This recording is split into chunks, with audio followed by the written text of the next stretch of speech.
हो सकता है आप मेरी वीडियोस नहीं देख पा रहे हो। इसकी वजह मेरी वीडियोस पर लगने वाला बैन है। इस सूरत में आप या तो वीपीएन इस्तेमाल कर सकते हैं या फिर अपना कंट्री चेंज करके कोई भी और कंट्री कर दें, तो आपको मेरा चैनल पेज और मेरी तमाम वीडियोस दिखाई देने लगेंगी।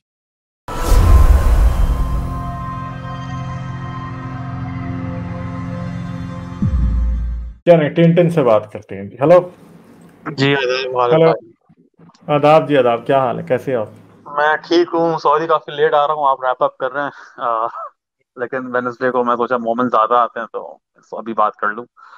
पहला तो मुझे आपसे सवाल ये पूछना था कि आपके लिए पेट्रियन ज्यादा फायदेमंद होता है या सुपर चैट्स? सुपर चैट फायदे की नहीं होती। सुपर चैट में से 40% यूट्यूब काट लेती है। फर्ज करो अगर $5 भेजता है तो उसमें से $2 तो यूट्यूब के गए, बाकी के 3 हमें मिलेंगे। ठीक है। अच्छा, मतलब चलो और इस फायदा यही होता है लेकिन पेट्रियन का इस ज्यादा फायदा है। इसका भी उसका भी यही हालात है। पेट्रियन में फिर मेंबरशिप्स है ना, तो आप देख सकते हैं कि आप किस लेवल की मेंबरशिप लेना चाहते हैं। अगर कोई समझता है कि उसने महीने की $30 की सुपर चैट भेजनी है, हाँ, मगर सुपर चैट के जरिए लोग बातें कहते हैं ना, इसलिए हम उनको ये तो नहीं कह सकते। नहीं मगर अगर फायदा किसी को होता लगता है है तो हाँ हाँ, उनका ये है कि सुपर चैट के जरिए अगर किसी ने अपना बात हाईलाइट करनी होती है तो वो कर लेता है। असल में ज्यादा फायदा पेट्रियन का ही होता है।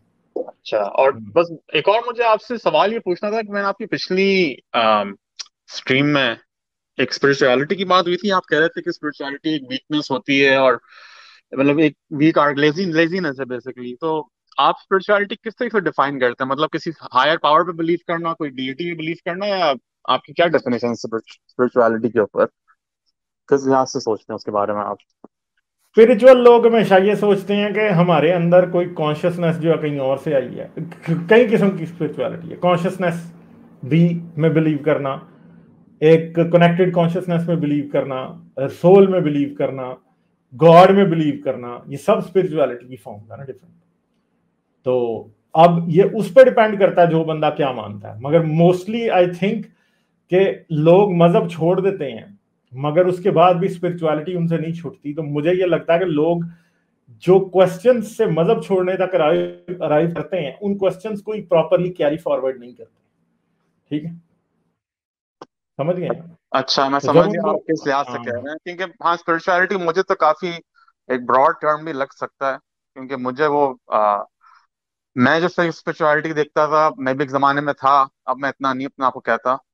लेकिन मुझे हार्मलेस चीज लगती थी कि हाँ बस भाई लोगों के लिए इंपॉर्टेंट होता है किसी चीज पे इंस्पिरेशन लेना, किसी चीज को होल्ड करना, किसी समथिंग बिगर देन देमसेल्व्स। क्योंकि आपकी सोच आपकी फिजिकलिटी से ज्यादा बड़ी चीज है ना। तो मुझे इसलिए वो हार्मलेस चीज लगती थी। लेकिन अब जैसे दीपक चोपड़ा जैसे लोग को देख के लगता है कि नहीं यार, ये तो कुछ ज्यादा ही मतलब अभी इसमें जरा खतरा दीपक आ गया। चोपड़ा तो बहुत बड़ी डैमेज कर रहा है। हाँ, तो उसको देख के लगता है कि हाँ ये हाँ, जरा खतरनाक हाँ, होगी। लेकिन मुझे हम्म, स्पिरिचुअलिटी तो मतलब लगता है सबके अंदर होती है एक लेवल पे। मैं जब अपनी रिलीजियस बात करूं, मैं काफी रिलीजियस था। मैं तबलीग में भी बैठता था जाके, बहुत पढ़ता था कहानियां और बहुत इंटरेस्टेड था इन सी चीजों पे। मैं थोड़ा सा से मूव हुआ तो मैं फौरन तो मतलब नहीं रिलीजन से हटा, लेकिन थोड़ा स्पिरिचुअल आया। लेकिन मुझे ये लगता है कि मेरी एक सूफीज़्म और स्पिरिचुअल पोएट्री से जो मूव हुआ, मैं मतलब कार्ल सेगन की बातें सुन के या कोई डॉक्यूमेंट्रीज देख के, सर डेविड एटनबरो की, इन किस्म की चीजों से, उन चीजों ने मुझे मूव करा, उनसे मुझे इंस्पिरेशन मिली। बट वो भी एक तरीके से एक समझे एक स्पिरिचुअल एक एक्सपीरियंस था, या उसको आप रोमांटिसिज्म कहते हैं कि मुझे वो चीजें मतलब इमोशनल लेवल पे मूव कर रही थी कि नहीं यार वाकई में they are things bigger than us. मतलब अगर आप पेल ब्लू डॉट उसकी वीडियो जो स्पीच है उसको देख के आपको होता है कि नहीं मतलब भाई एक वाकई में हमसे हम क्या है, हम एक नुक्ता है यूनिवर्स में। और ये चीजें आपको मूव करती हैं, इंस्पायर करती हैं। तो मैं कोई गॉड या एनर्जी की बात नहीं कर रहा था, लेकिन कायनात और रियलिटी को देख के मैं उसको मैं मतलब मूव हो रहा हूँ, इमोशनल हो रहा हूँ उस चीज से मैं कोई लेसन लेना चाह रहा हूँ। तो मुझे भी लगता है कि ये फिर भी एक स्पिरिचुअल या एक इमोशनल या जो भी आप लफ्ज इस्तेमाल करें या प्रॉपर लफ्ज इस्तेमाल आप बता दें, मुझे लगता है ये इंपॉर्टेंट होती हैं। आपके पास भी मैंने देखा है हारिस, आपके पास लोग आते हैं कि यार हमें समझ नहीं आता, हम एग्नोस्टिक हैं, हम हमें लगता है कुछ तो है। तो उनको भी मैं ये सोचता हूँ कि भाई आप खुदा या एक मतलब एक बीइंग पे क्यों कर रहे हैं? आपकी जो रियलिटी इतनी डीप है और इतनी मूविंग है आपकी जो ह्यूमन लाइफ स्टोरी है, अर्थ की, यूनिवर्स की, इंसानियत की, इतनी जो हमारे पास नॉलेज है वो आपको मूव कर सकती है, इंस्पायर कर सकती है, तो आप उस पे उसको लेके आप एक फीलिंग ले सकते हैं। तो मुझे इसलिए होता है कि मतलब स्पिरिचुअलिटी मैं तो उस तरीके से भी करता हूँ कि हाँ, स्पिरिचुअलिटी लफ्ज नहीं है, लेकिन अगर किसी के अंदर कुछ है, कोई चाहता है भाई मैं एक एनर्जी पे बिलीव करना चाहता हूँ, मैं एक बिगर एनर्जी पे बिलीव करना चाहता हूँ, या मुझे उसमें कंफर्ट मिलती है, तो मुझे वो चीज हार्मलेस लगती है, मुझे वो चीज वीक नहीं लगती, लेजी नहीं लगती। मुझे लगता है कि यार सब अपना एक तरीके से बना के अपना पर्सनल एक रखते हैं। तो मुझे इसलिए आपकी बात सुन के थोड़ा और तक क्या, पता नहीं आप किस पर्सपेक्टिव से कह रहे हैं, आप किस टर्म को यूज करना चाह रहे हैं।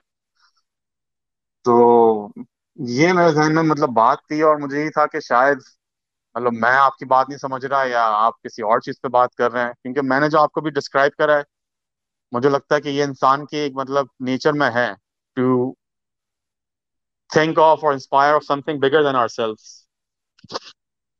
मगर ये स्पिरिचुअलिटी तो नहीं है। हाँ, तो उसको आप क्या ठीक बोलेंगे? है, अगर अगर एक सिंपल सी बात है कि मैं यूनिवर्स में, इतना बड़ा यूनिवर्स से ये नालना निकालना चाह रहा हूं कि कोई एनर्जी है, तो ये तो रिजल्ट निकलता ही नहीं है। हाँ। रिजल्ट तो तब एनर्जी वाला निकलेगा जब मुझे पता चले कि कोई एनर्जी है, कॉन्शियस या अनकॉन्शियसली कोई एनर्जी है। ठीक है। और बात यह है कि ये जो हिंदुइज्म ने मडी द वाटर्स किया हुआ है ना, कि एनर्जी एनर्जी जो है वो गॉड है। भाई एनर्जी तो ब्लाइंड है भाई। हाँ। एनर्जी तो न्यूक्लियर रेडिएशन भी एनर्जी है, उसको आप गॉड कहोगे? एनर्जी हाँ। तो एनर्जी तो ग्रेविटेशनल पोटेंशियल भी एनर्जी है। आप गैमा रे भी एनर्जी है, तो आप उनको क्या कहोगे? मसला हम्म। मेन जो है वो ये है कि हर चीज के ऊपर कॉन्शियस एनर्जी थोप देना, ये तो एक जहालत है। हम्म। क्योंकि मैं ये समझता हूं कि आप कोई रिजल्ट वहां से निकालते हैं जहां पर रिजल्ट बनता हो, जहां पर रिजल्ट ही नहीं बनता आप वहां पे लगा रहे हैं सारा कुछ। ये तो सिर्फ स्पेकुलेशन है कि हाँ जी इतना बड़ा यूनिवर्स है, इसमें इतनी एनर्जी है तो कुछ तो होगा। कुछ तो होगा डज नॉट मीन कि कुछ तो है। कुछ तो है साबित करने के लिए आपको एविडेंस देना पड़ेगा, और वो एविडेंस इनके पास नहीं है। हम्म।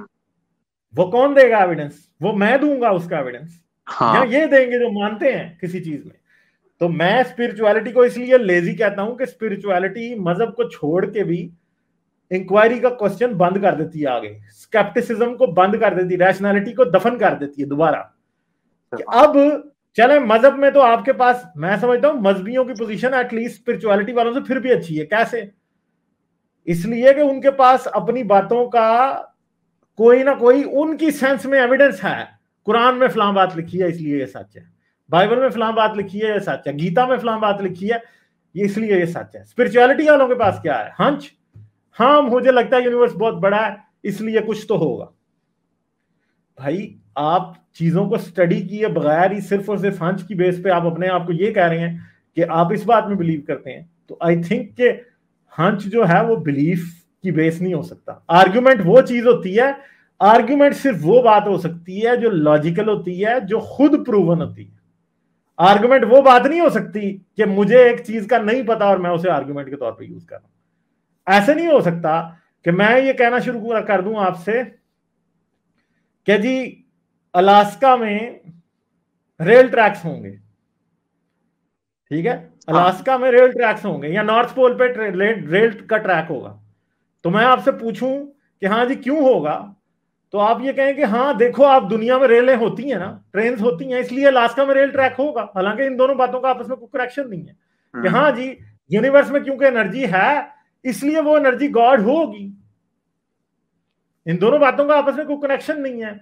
उस एनर्जी का कोई पर्पस हमारी जिंदगी में होगा। भाई दुनिया में ट्रेन होने का मतलब ये नहीं है कि नॉर्थ पोल पे ट्रेन की पटरियां बिछी हुई, क्योंकि नहीं बिछी हुई। वो दिखाने के लिए आपको नॉर्थ पोल पे ट्रेन की पटरियां दिखानी पड़ेंगी। हाँ। अगर होंगी तो तब होंगी। तो अब मेन बात ये है, यहां पे भी ये है कि यूनिवर्स में एनर्जी है, इस बात का सबूत नहीं है कि स्पिरिचुअल लोगों की जो जो जो डेफिनेशन है एनर्जी की वो सही है, या जो उनकी स्पिरिचुअलिटी की डेफिनेशन है वो ठीक है। क्योंकि उनकी स्पिरिचुअलिटी की डेफिनेशन को सच साबित करने के लिए उनको अपना स्पेसिफिक क्लेम साबित करना पड़ेगा।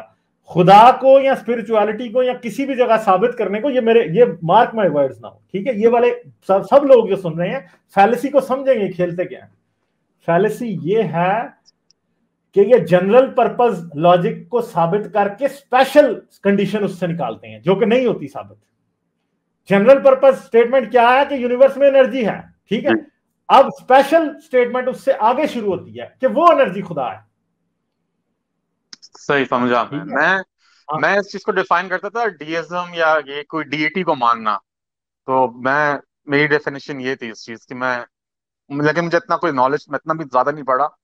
मुझे लगता था कि ऐसी बात है कि ये शायद डीइज्म है कि भाई एक आपने डाल दी बीइंग, एक कॉन्शियसनेस की एक कुछ सुपर पावर है। और मैं स्पिरिचुअलिटी को बहुत वेग टर्म्स में कर रहा था कि ये मतलब इमोशनल और आइडियलिस्टिक और रोमांटिसिज्म। लेकिन आपकी बात मैं समझता हूँ कि ये काफी ब्रॉड टर्म बन जाता है और ये मतलब कुछ भी आप किसी तरीके से भी डिफाइन कर सकते हैं। तो मैं मेरे ख्याल से थोड़ी डिफरेंट बात कर रहा था। वो जो आपने कहा कि वो स्पिरिचुअलिटी नहीं है, वो ह्यूमन इंस्पिरेशन है और वो तो सबके अंदर होती है। और जो आप बात ये कर रहे देखेंगे हैं मोहसिन खान ने जो बात कही है ना, spirituality is not harmless, it's the gateway drug to dogma और सुपरस्टिशन। हाँ exactly. If you want to find peace, look at scientific explanations of different day-to-day phenomena. This is much more amazing. ठीक है, simple सी बात है कि ये spirituality भी एक सुपरस्टिशन है। स्पिरिचुअल आदमी इस्लाम छोड़ के भी पीर बाबे के पास चला जाएगा, मैं आपसे शर्त लगाने को तैयार हूं। आपको स्पिरिचुअल लोगों में से 10 स्पिरिचुअल लोगों में से 5 ऐसे मिल जाएंगे जो फिर भी जो है ना वो इलियास कादरी के पास जाने को तैयार होंगे। ये आपकी बात ठीक है, मैं मोहसिन खान से अग्री करता हूँ। मैं भी यही कहना चाह रहा था कि जो मैंने एग्जांपल्स दिए, मैं कार्ल सेकंड के बाद कोई नेचर डॉक्यूमेंट्री देख ली, like day to day phenomena और साइंटिफिक एक्सप्लेनेशन ही आपको इंस्पायर करती है और अमेज करती है। और ये आपकी बात ठीक है, मैंने देखा है बहुत सारे स्पिरिचुअल लोग जो होते हैं वो ये बातें शुरू कर देते हैं कि मैंने वही दीपक चोपड़ा को सुनो, इसने बहुत अच्छी बात की, इसको सुनो, इसने बहुत अच्छी बात की, और फिर वो थोड़ा खतरनाक लगना लग जाता है। तो शायद इस बात पे है कि हाँ, it can lead to, it's a slippery slope. चले ठीक है, बस अब वक्त का में मुकाबला सख्त है, फिर करेंगे बात। चलो लाइक शेयर और सब्सक्राइब करना मत भूलें। इसके साथ साथ आप मेरे चैनल को पेट्रियन पर सपोर्ट कर सकते हैं। पेट्रियन का लिंक वीडियो की डिस्क्रिप्शन में है।